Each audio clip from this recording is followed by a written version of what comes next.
turn it on. And it works. Well, I'm saying that that's what they say with the rolling. Yeah. Which is, I wonder if that's similar. That's what I mean, the rolling.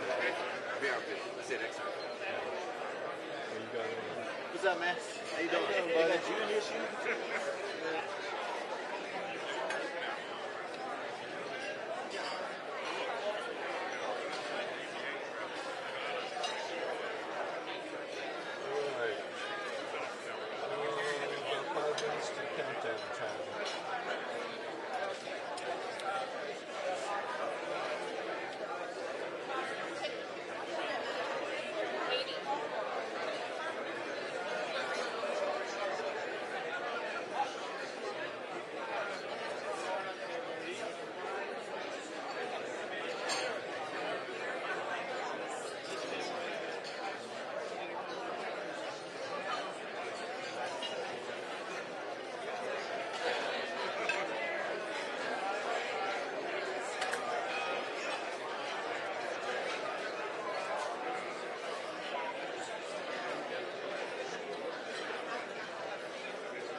Check and make sure it's not overmodulating.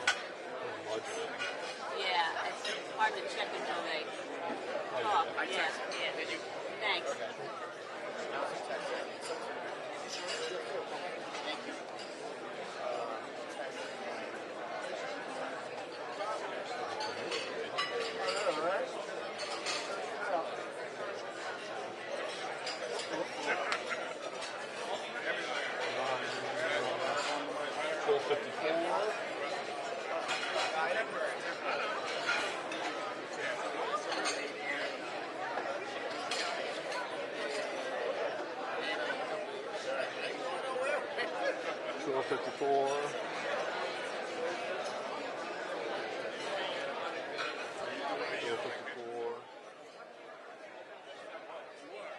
That's the Indian mark. I know, but I can hear it. Okay. It's going out live. It shouldn't be going out for a while, but let's play news. We are. Time's on.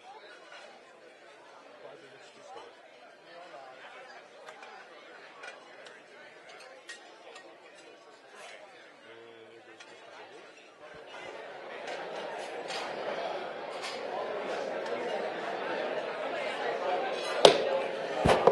Good afternoon, ladies and gentlemen. Good afternoon. This is just a quick, we are about 5 minutes away from the televised portion of this event. So I just want to go over a couple of quick housekeeping rules before the show goes on. First of all, if you have a mobile device, now's the time to silence it. We do encourage it, but we don't encourage them being loud because we love to be followed on Twitter. And this is also the time when we ask you to, if you want to contribute questions, you have the cards in front of you on the table. Please send them on, write down your questions, send them on up, and we'll ask as many questions as time allows and that make editorial sense. And also, you can follow us on the hashtag NPC Live. N as in Nancy, P as in Paul, C as in Cat Live. So with that, we'll be starting the luncheon formally in 4 minutes with my introductions, the chairman's remarks, and Q&A. Thanks for coming and enjoy your lunch.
In case you ever do this again, I always have an ambient light or do sound checks way before this begins. So. Yeah, I didn't get called to do this until the last minute. Yeah, you got it now? I can hear. Okay. That's possible. Just doing it.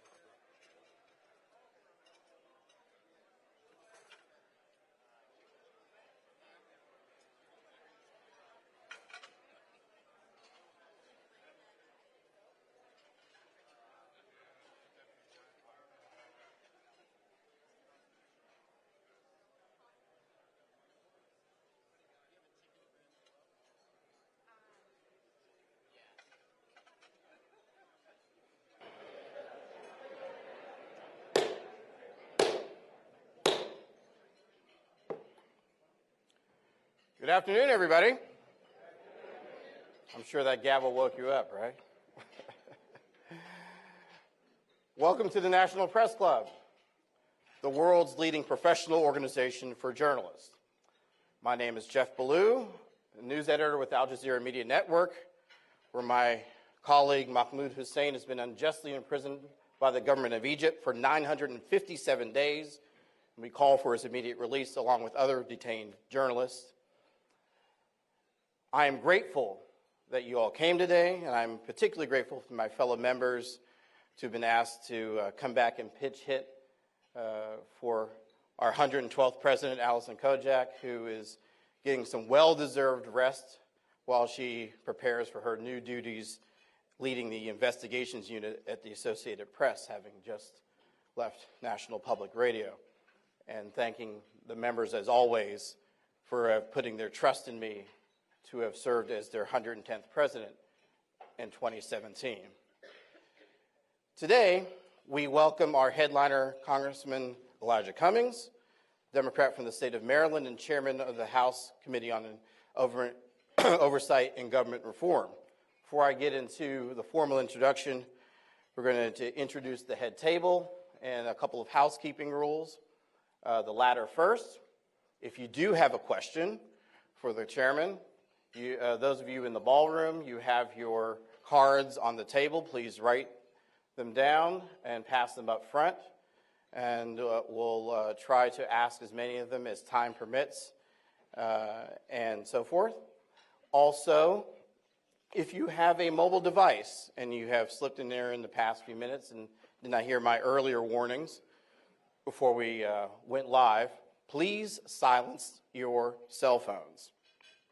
We encourage the use of Twitter and other social media to follow along and to even pose questions for today's headliner luncheon, but we would rather not have that accompanied by the usual beeps and twerps and sounding like R2-D2 from Star Wars.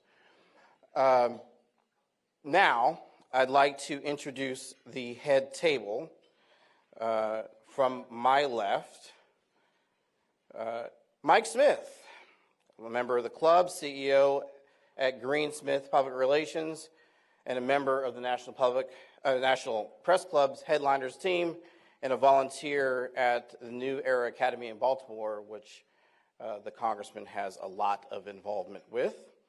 And I should say, hold your applause until the entire dais has been introduced.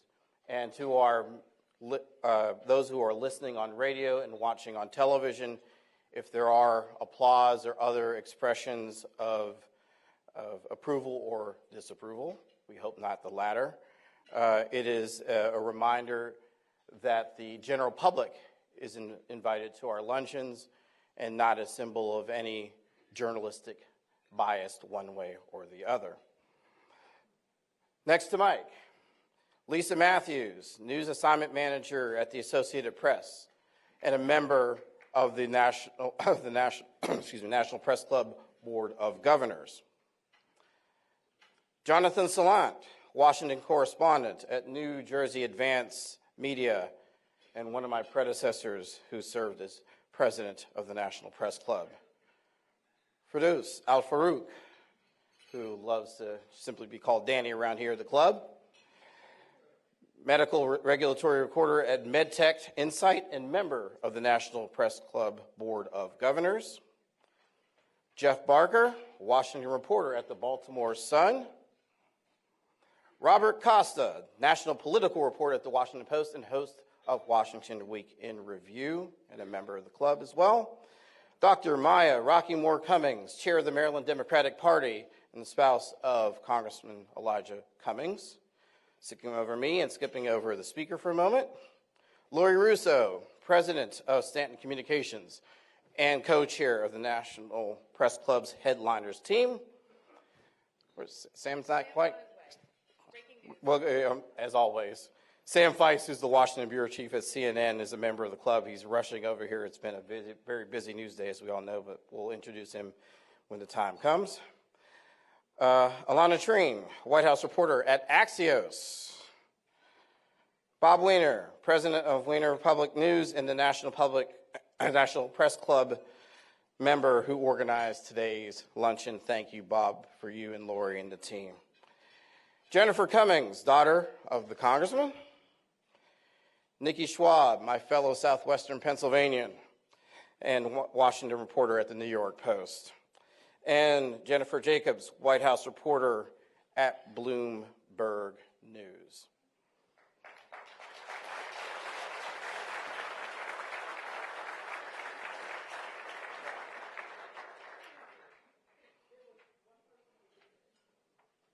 Oh, everybody got introduced. Now, as I said today, we welcome our headliner, Congressman Elijah Cummings, Democrat from the state of Maryland, chairman of the House Committee on Government Oversight and Government Reform. His remarks today come in the wake of President Trump's comments about his district, which he called Baltimore, quote, a disgusting rat and rodent-infested mess, and, quote, the worst in America. Mr. Cummings will also address the Oversight Committee's investigations into the Trump administration, the prescription drug industry's pricing practices, and other topics before his committee. Now serving in his 13th term in the House, Representative Cummings has been an outspoken advocate for affordable health care. He's been a leader in the fight against drug abuse, as well as the push for urban revitalization and assistance to lower-income Americans. I thank Headliners Committee members again, Bob Weiner, organizer of today's event, Headliners co-chairs, past president Donna Leinwin-Leger and Lori Russo, club member Ben Lasky, Gene Wasco of Congressman Cummings' office, and National Press Club Headliners liaison Lindsay Underwood, club executive director Bill McCarran, Laura Coker from the office of the club president, and many other staff members of the National Press Club who I thank for helping put together today's luncheon. Usually luncheons in August are a bit sleepy, not so much today. About 230 of you in here. Thank you. So, with that, I am going to introduce Congressman Cummings, who will give some remarks. We'll have some Q&A, and we'll have some fun this afternoon. Thank you. Up to you, Mr. Cummings. All right. This year.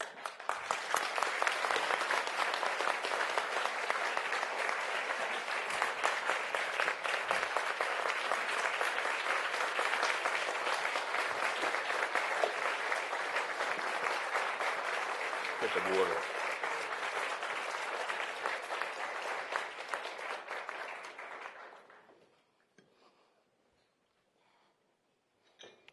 Thank you very much. God has called me to this moment. I did not ask for it. As a son of former sharecroppers from Manning, South Carolina, who plowed the fields, picked the cotton, picked the strawberries, I'm indeed humbled by this invitation. I want you to fully understand that this invitation and this date was set a long time ago, 2 months ago, as a matter of fact. It just so happened that destiny has brought us to this moment.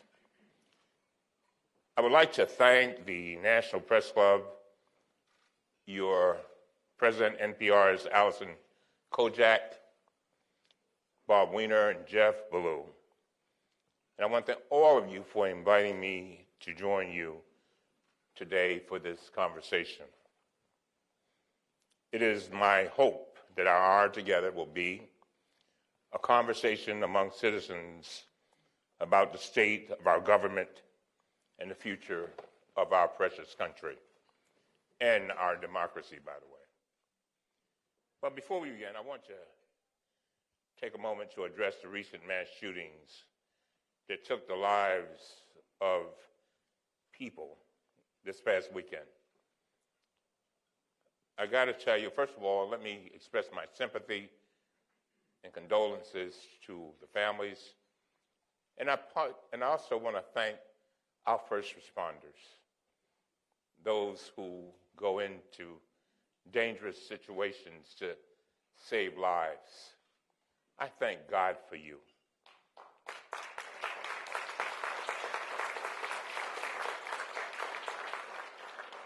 I'm truly heartbroken for these families and communities who are suffering at the hands of gun violence. I'm sorry that once again we are mourning the lives of those who were stolen from us before they reached their potential or their destiny. Gun violence seems to know no bounds, none, none. A school, a shopping mall, a movie theater, a park, a church.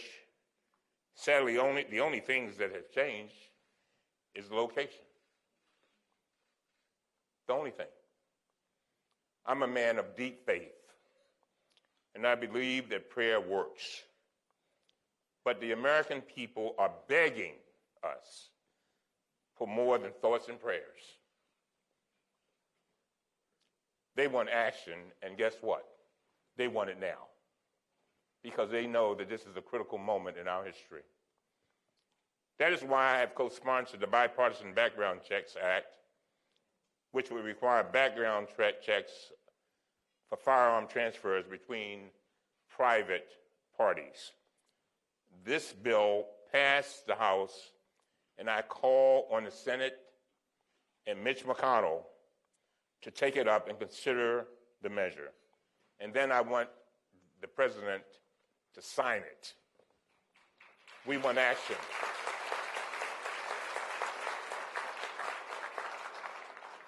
We must also stop the hateful, incendiary comments. We got to do it. Those in the highest levels of the government must stop invoking fear, using racist language, and encouraging reprehensible behavior. It only creates more division among us and severely limits our ability to work together for the common good. As a country, we finally must say that enough is enough, that we are done with the hateful rhetoric, that we are done with the mass shootings, that we are done with the white supremacist domestic terrorists who are terrorizing our country and fighting against everything America stands for and everything our phenomenal military has fought for. And when I'm speaking of that, I'm just reminded of a conversation.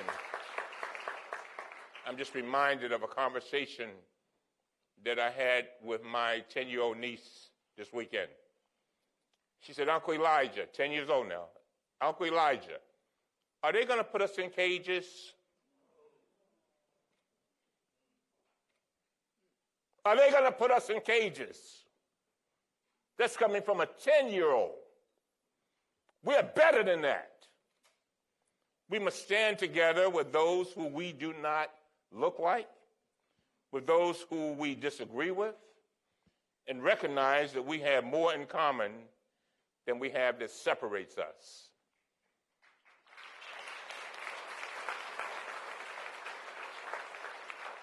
We all are sick of this. We all want decency and respect. Decency and respect. We want our communities to be protected, and we want all to live in a country where our children are safe when they go to the mall or to the Walmart or to the local school. We must stand united and demand change. You know, one of the things that I've always thought about, and I think about it a lot, it's one thing when you have a government where the people are afraid of the government. People are afraid, did you hear what I said? Afraid of the government. And we need to switch that around, where the government is afraid of the people.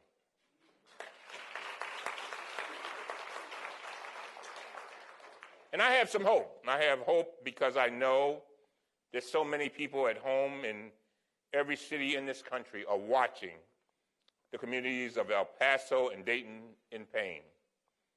And we are grieving with them. We feel your pain. We really do. We feel it. As you prepare to bury your own, who was simply trying to live a life of peace, doing what Americans normally do. They're in pain, and we are in pain. And from that pain, though, must come passion. And from that passion, we must do our purpose.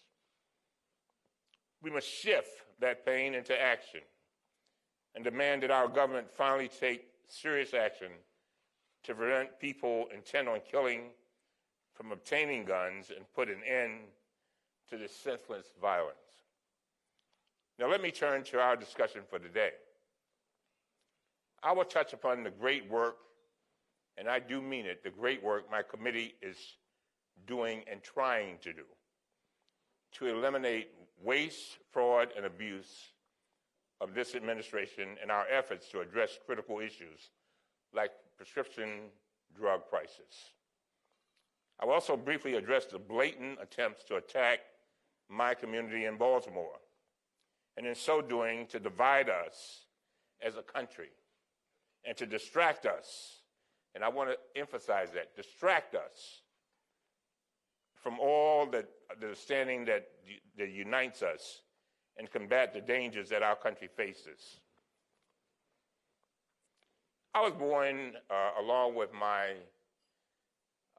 5 of my 6 brothers and sisters in Baltimore, educated and still live in Baltimore. And I want my neighbors to know how humbled and, oh God, I am so proud that they have trusted me to represent them in the Congress of the United States of America. Thank you, Baltimore. Thank you.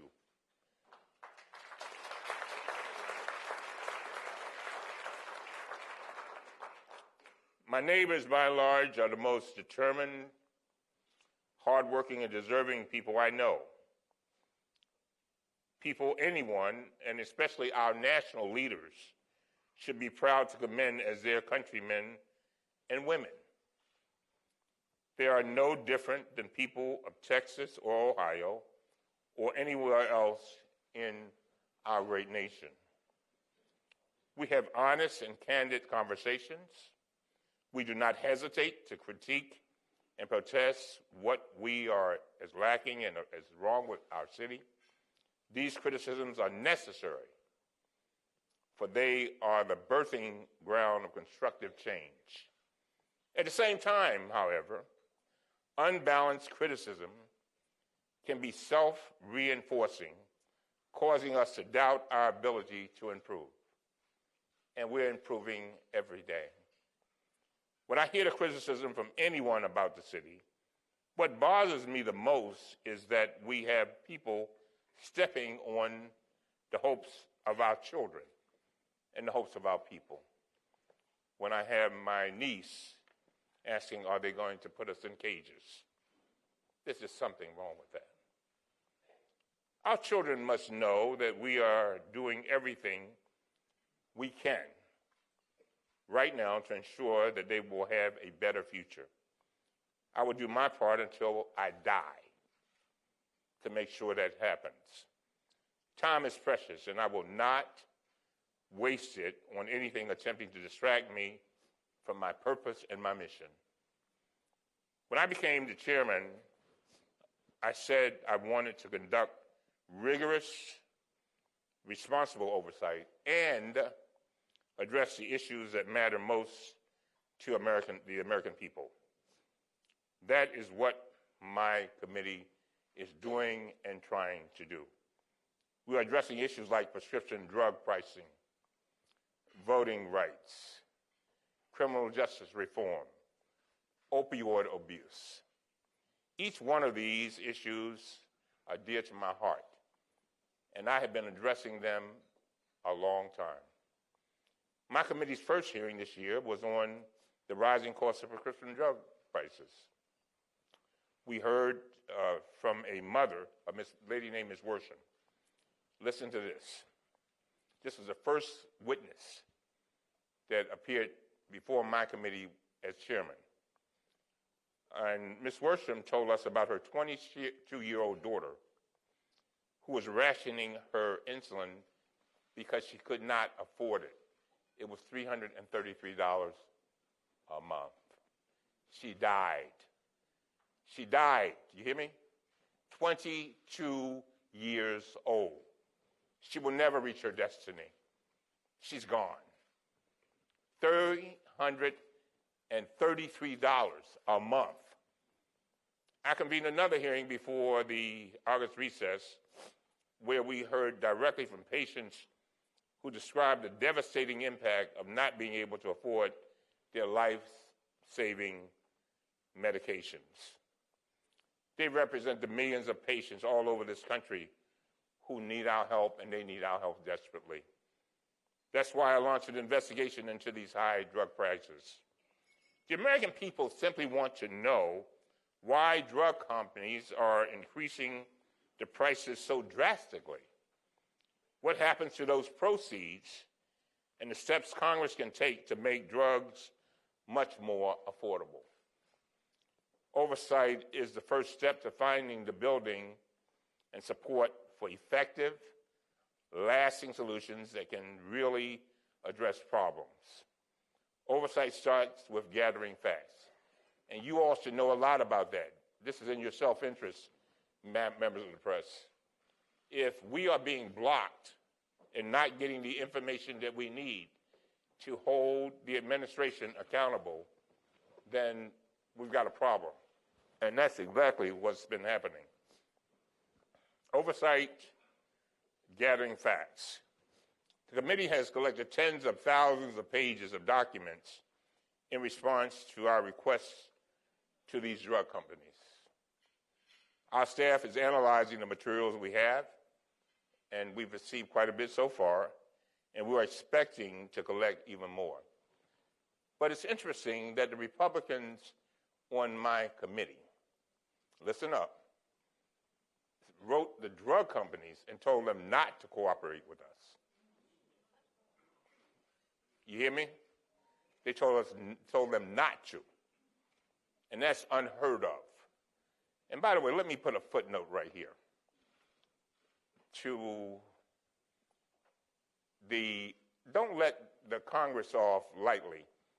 And everybody keeps running around talking about the presidential race, which is very important. They talk about the congressional seats, that's important. But do not let the Senate go. Do not. Zero in on the Senate. Every single last one of them. We act like we don't have the power to change the Senate. We do. And we need to act now, right now.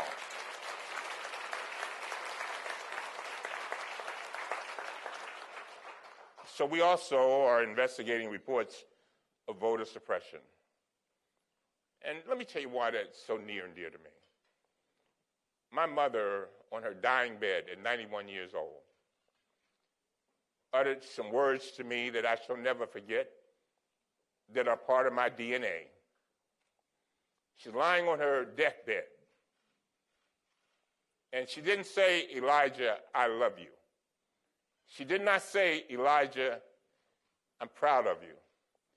The last words that she spoke before she died was, do not let anyone take our votes away.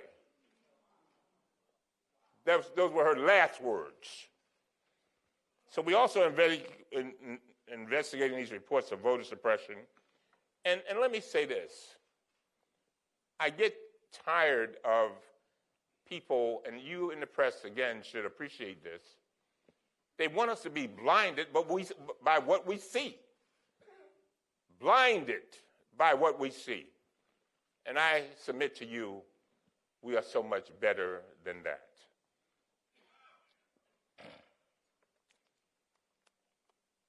So I hope that we can learn from events of the past. We're also making strides to improve the criminal justice system.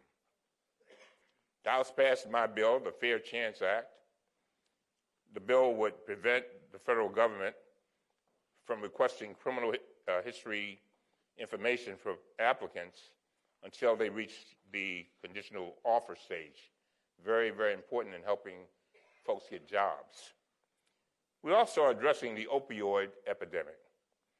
I introduced the CARE Act with my colleague, Senator Elizabeth Warren, because it's time for our nation to take a comprehensive approach to providing the resources we need to treat those who suffer from addiction. More than 200 groups have endorsed the bill. More than 100 members of Congress have co-sponsored the legislation. I say let's get it done. You can clap. You clap whenever you get ready to. Very soon I'm going to be traveling to West Virginia to talk with advocates and medical professionals about the challenges they face every day when addressing this epidemic. These are just some of the ways my committee is working hard to improve the lives of all, and I emphasize all, I underline all Americans. At the same time, we have launched investigations to combat waste, fraud, and abuse, which is our job, by the way, under the Constitution of the United States of America. That's our job.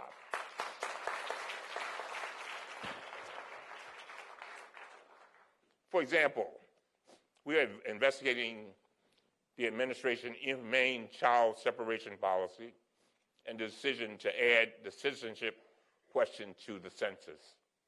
And you all need to really evaluate, you in the press, what happened here. Let me tell you. Let me give you the rest of the story. The problem is the administration refuses to give us the documents we requested and have instituted a delay and stonewall approach. This administration dictated this approach the day after the Democrats took control of the House when he threatened, quote, a warlike, end of quote, posture against Democrats. This is frustrating, and it takes up a lot of time and a lot of effort. We need to ensure that we don't let the administration's attempts to delay and obstruct us go unchallenged. The American people voted us into the majority with the expectation that we will uncover, expose, and ultimately fix these abuses. The Oversight Committee is the primary investigative body of the Congress. And our job is to ensure that the same requirements of transparency and accountability that have applied to every other administration apply to this one. So now the question we must ask ourselves is this: what do we hope to leave for the next generation? That's the question that we got to ask. It is a major question. I say to the American people that if you want your government to do more to address the issues that matter most to you, then you need to vote. And you got to vote like you've never voted before.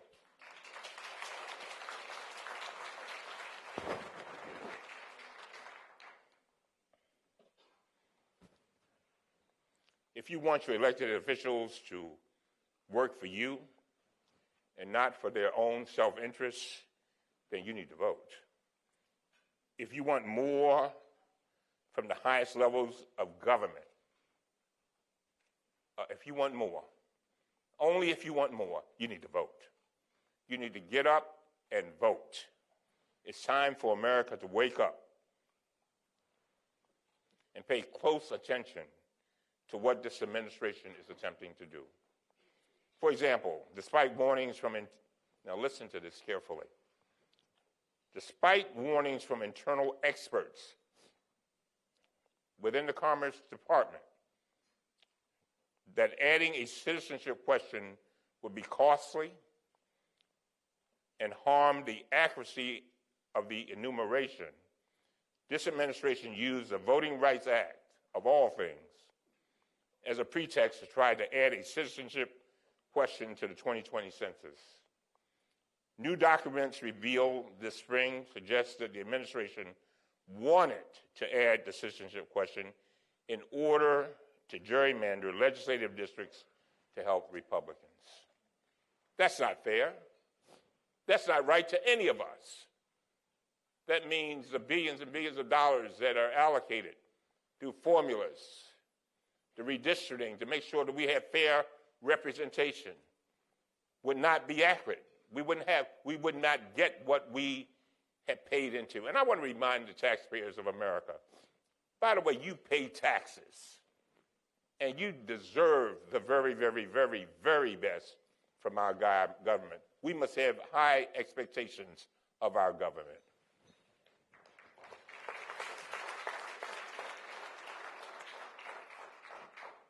Transparency about these facts ultimately led to the president dropping the citizenship question at the very last minute.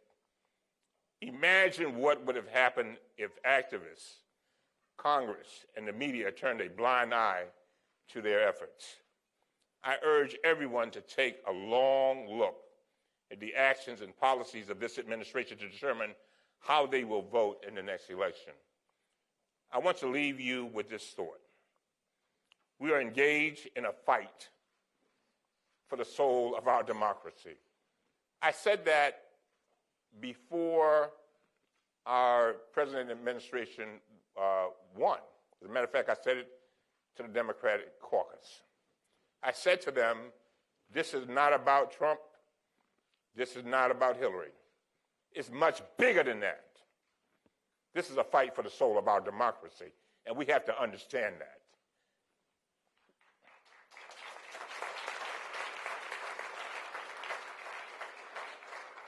And so we in the Congress and you in the media must confront and overcome the continuing attacks on our constitutionally created and protected institutions from sources both foreign and domestic. Those of us who were raised up to adulthood and citizenship in the time of Dr. Martin Luther King are not naive. We're not. We are not afraid. Above all, we will not be defeated. We have endured and overcome such threats before, and we understand our duty to restore and perfect the evolving story of our American history, good, bad, and ugly. Dr. King so often reminded us in our youth that our nation's darkest hours have often been just before the dawn. Come on now.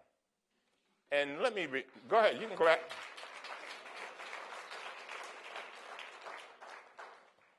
And let me remind you that he also said something that I think about every day. He says, so often our silence becomes our betrayal. Betrayal of future generations. Betrayal of people like my niece. Betrayal of those who have worked hard all their lives to be the very best that they can be, giving it everything they've got. And the promise still rings true. If we stand together, we march together, we vote together, we can restore the light of democracy. Now, let me just want to refer you to one thing. I know Brother Ballou said don't use your cell phones, but I want you to Google, and I'm saying this to every preacher, every evangelical, I'm saying this to every speechwriter, everybody. I want you to read this article because it sets in place where we are now. It's by President George W. Bush's former speechwriter, and it's from the August 2nd edition of the Washington Post, and it's Mr. Gerson. He detailed the racist history of our country and those who were victimized by it, making the point that racist comments reopen the scars of so many past wounds.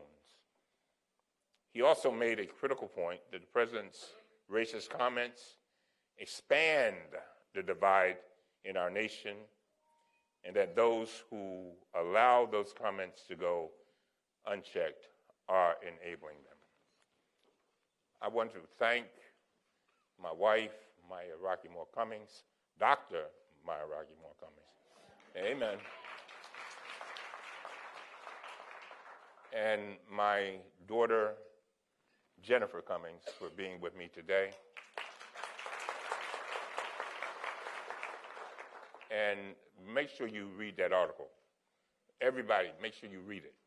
Every preacher, you need to preach from it. And I think what we need to do is be about the business of uniting our great country.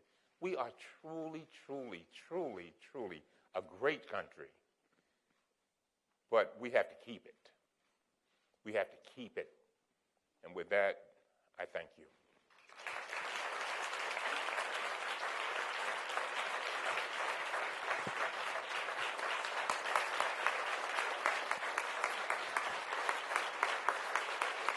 What are we doing? Okay. I'm up here. And we're going to move. By the way, I understand this is a sold-out crowd, and I really appreciate that. You got press all up in the gallery.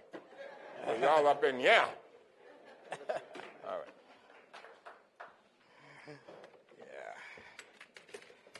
And the questions have been flowing, Mr. Chairman. They indeed have.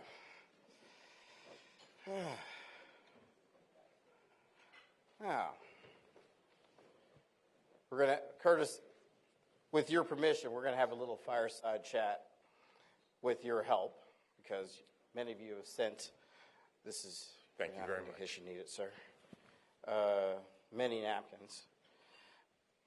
Just a couple of housekeeping reminders for those of you who may have tuned in late.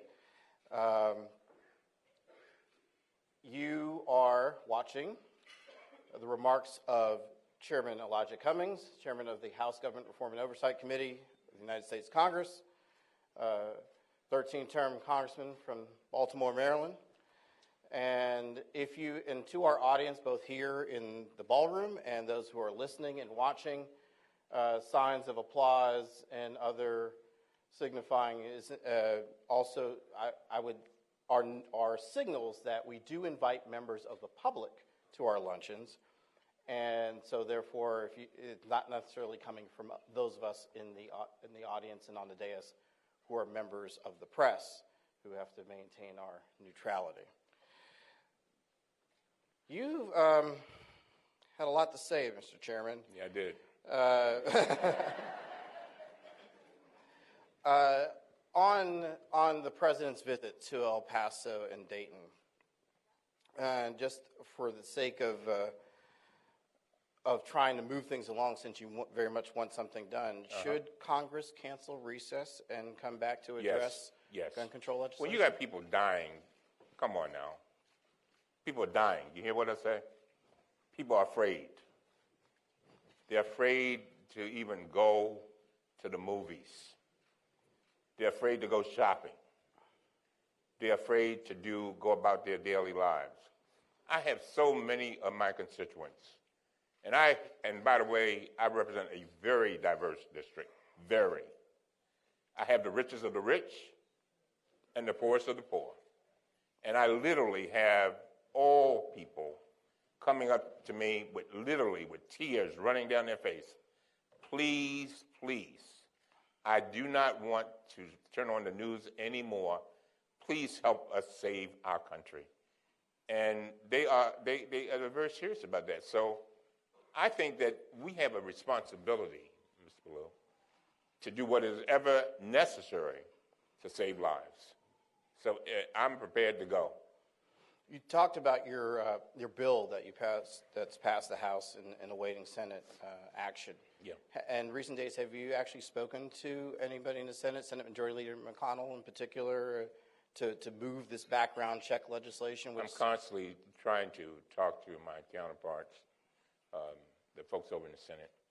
But no, I have not talked to Mr. McConnell, and I'm asking him to allow the many phenomenal pieces of legislation that we have passed in the House to help the American people move forward, that he opens the door.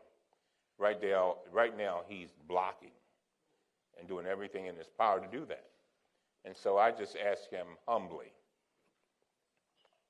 to move away from the door. Do you think the president could move that along before Let he me tell got you on something. before he got on the helicopter? He very much said, whether you believe him or not is a different discussion, but he very much said that he thinks there's a lot of momentum converging around background check legislation actually making it to his desk. Now, I'm so glad you asked that question. I think we really need to be careful when listening to politicians talk about what they gonna do. That doesn't No, I'm include serious. you, does it? No, I don't care, but I'm just going to be clear. Let me be clear. You have a lot of talk. Talk.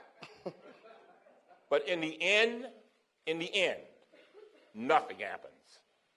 I remember after Sandy Hook, I joined with Congressman Regal of Virginia, a Republican, to try to get some meaningful legislation passed. After Sandy Hook, remember that? And nothing happened. And I think the question has to always be the bottom line. Either you do it or you don't. And, you know, I think we play a little game here of, you know, when I was a kid, they would play the little game where you shuffle things and put them under stuff. And so I think what's happening is the Republicans, listen to me carefully, they're going to make all these glorious statements. They're going to make a lot of glorious statements. We love gun safety. We love it. But I guarantee you, the people want action. The people simply want action.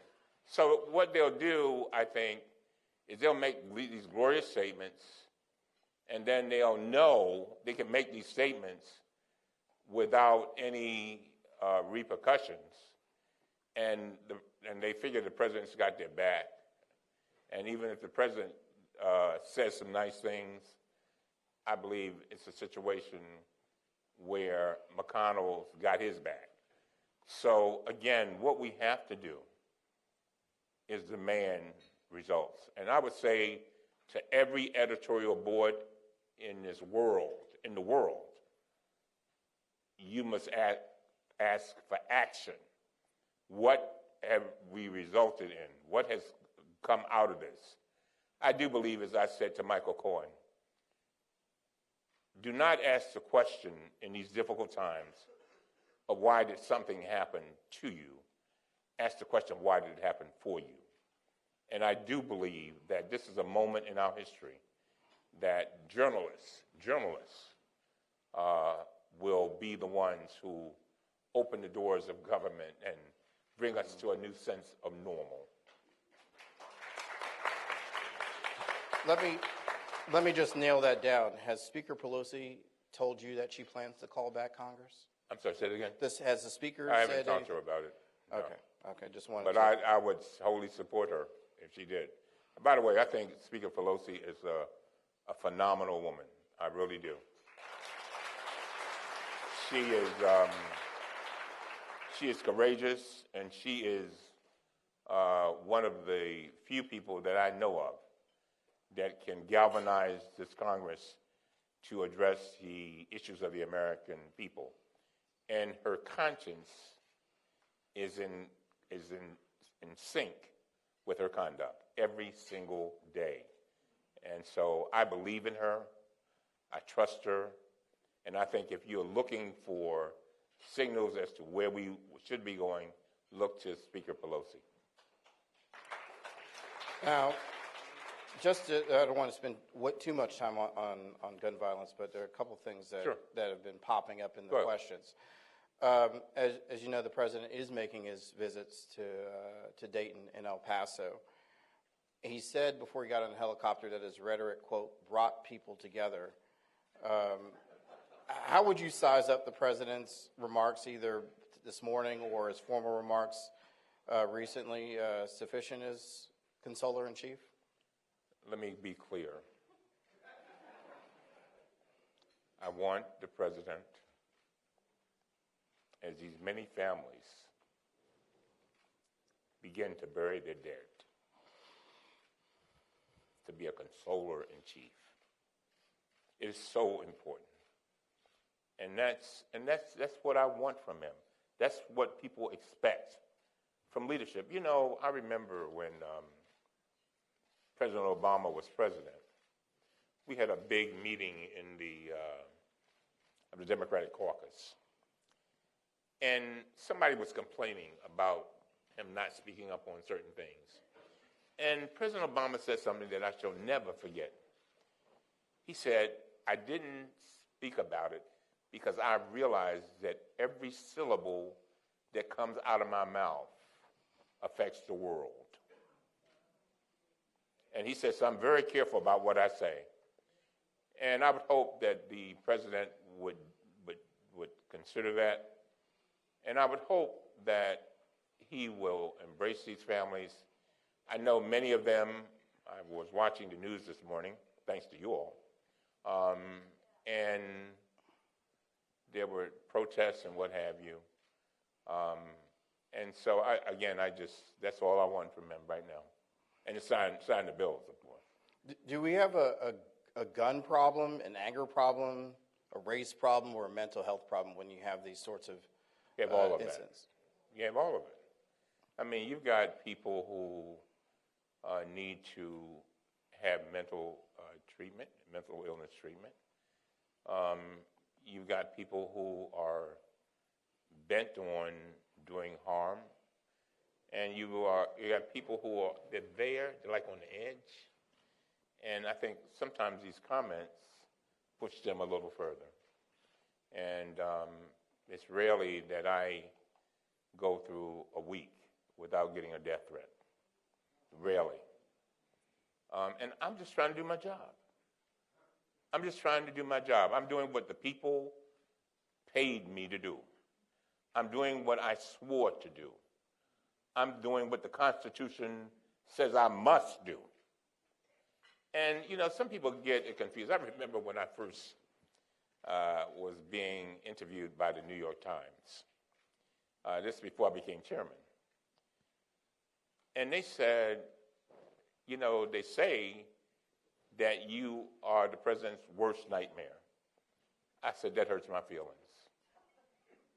I said, I'm not about the business of being the president's worst nightmare. I said, you know, I'm doing my job. And I have these duties. But I said, guess what? I said, the president is probably a nice guy. But I love my democracy. I love my country. And I love my countrymen more. In other words, I love what has brought me to this moment. And let me tell you something. From sharecropping parents to the Congress of the United States of America to a sold-out press club event. That's coming a long way, but only in America and only because of the democracy. I get that.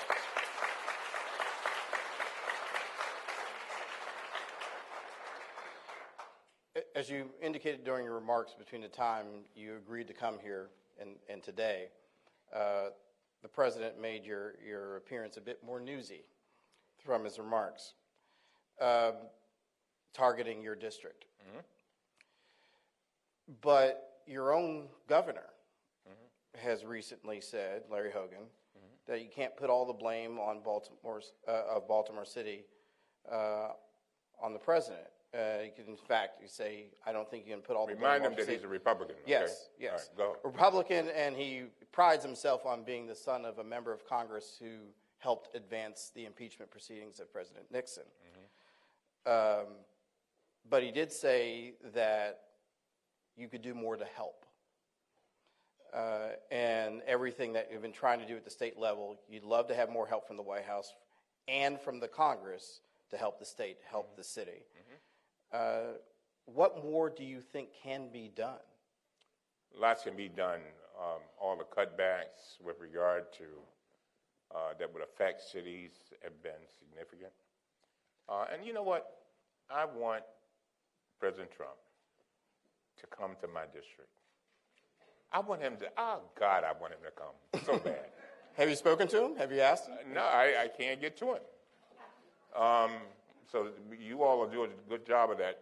Put that in your editorials. I want him to come. I want him to come. I want him to come and look at my entire city. I'll ride with him for hours if he has to. Then I want him to go into Baltimore County, where the richest of the rich are. Then I want him to go into Howard County, where the richest of the rich are. And then I want him to see all the wonderful things that are happening. You know, when you beat up on people who have had difficulties and challenges in their lives, it doesn't help them. Nobody in this room would do that. And so I invite him to do that. And we can, again, there are many things I'll talk to him about when he comes. Again, we're talking about results. We're talking about results. Then you all need to see when he comes. Speaking of... By the way, oh, hold sorry, on. go ahead. I want all of you all to be there. We'll but be I want there. you to, let me tell you something. Baltimore is a beautiful city. Our former mayor, Stephanie Rollins Blake, is here with us. And I got to tell you that we work hard every day. And she knows we work hard every day. But when you have the poorest of the poor, it's difficult. I'm not going to kid you. It's not. But at the same time, we've done some wonderful things. Go ahead. Well, speaking of wonderful things, our good colleagues at the Washington Post did a really interesting piece about all of the efforts that are underway, including yours, New Era Academy and so forth. But one of the things that jumped out of the piece is that you had that they said that Michael Cryer, who was tapped to, had won Baltimore, and one of his deputies said, "Hey, all these wonderful things, but they're moving in so many different directions that not a lot is getting done." Yeah. How do you get all the oars to row in the same direction to get things done? Yeah. Not just in Baltimore, but take it up a few thousand feet about urban challenges nationwide. Sure.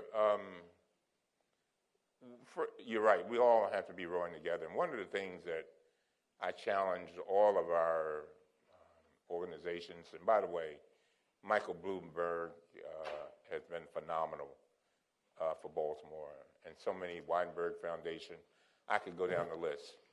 And what I've encouraged them to do, all the philanthropists and people who want to help us, is not act in silos, but to bring together the resources so that they are made readily available to people.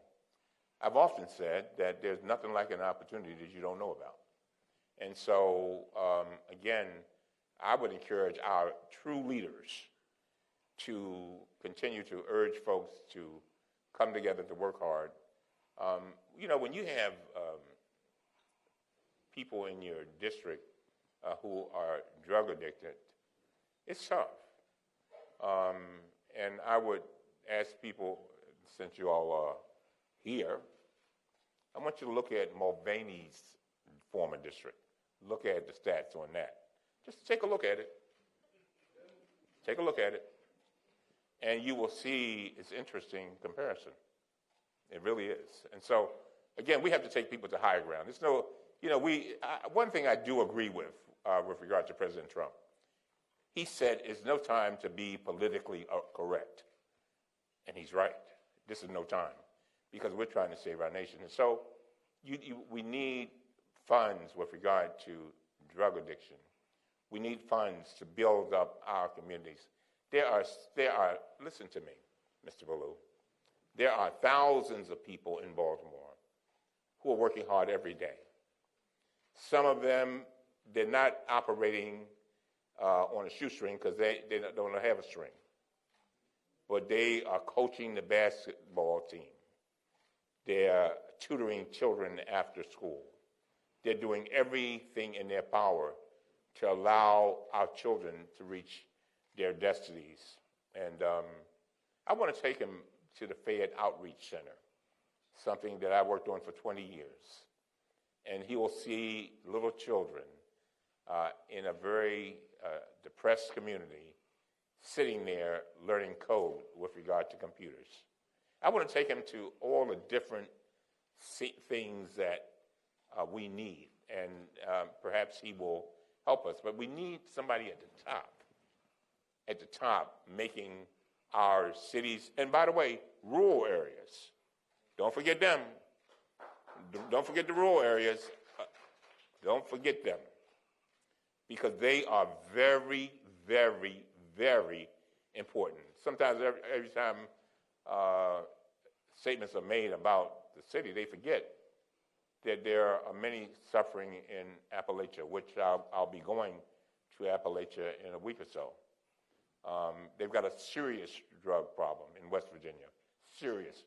And guess what? I am just as concerned about them as my next door neighbor. We have just about 4 minutes left, so I'm going to run through some quickies here. Quickie.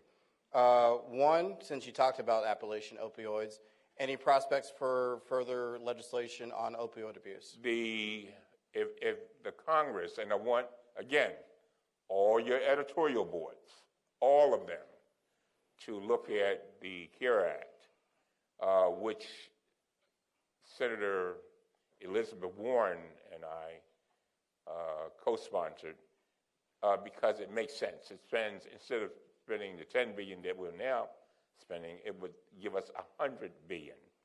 This drug problem is serious everywhere, and it would allow the local organizations that are working on this issue to have access to those funds.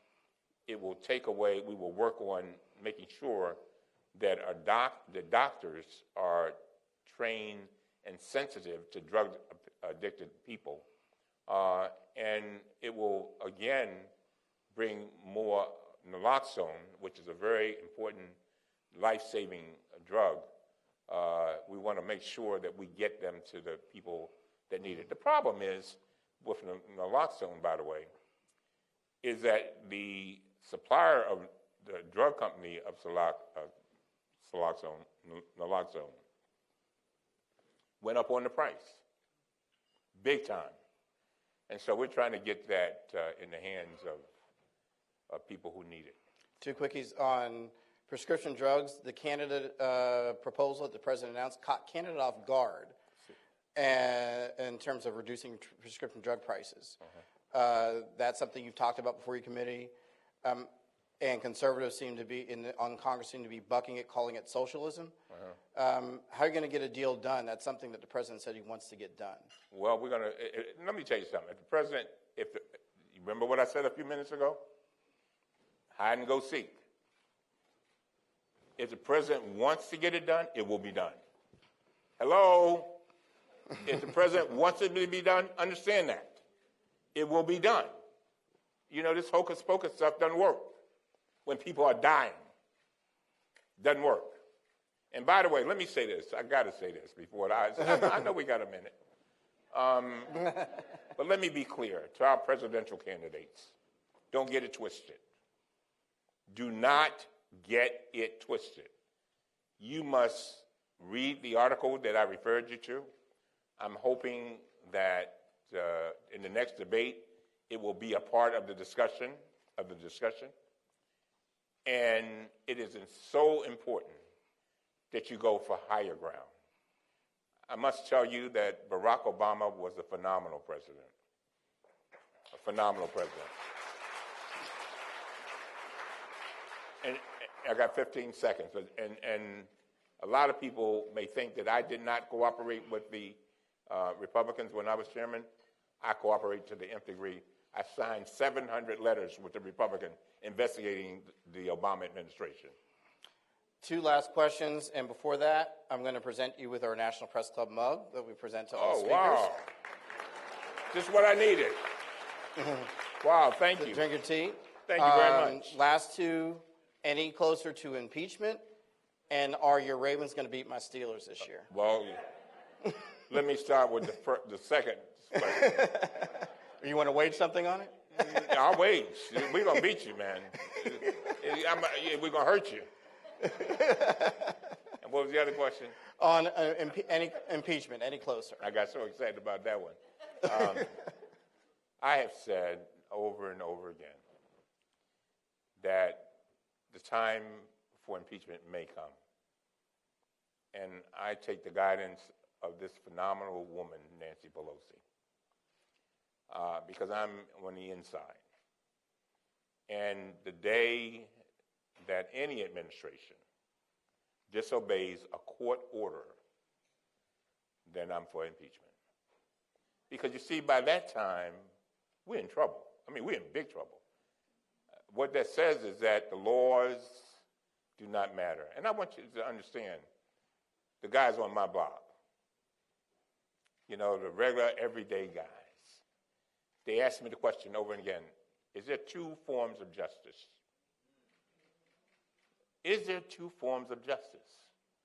And again, I'm going to do everything in my power to lift up our nation, to make it the very, very best that it can be. And may God bless you all. Thank you, Chairman Cummings. Thank you. Thank you to President Allison Kojak in her absence. Thank the staff of the National Press Club, members of the Headline Committee. We are adjourned. Thank you.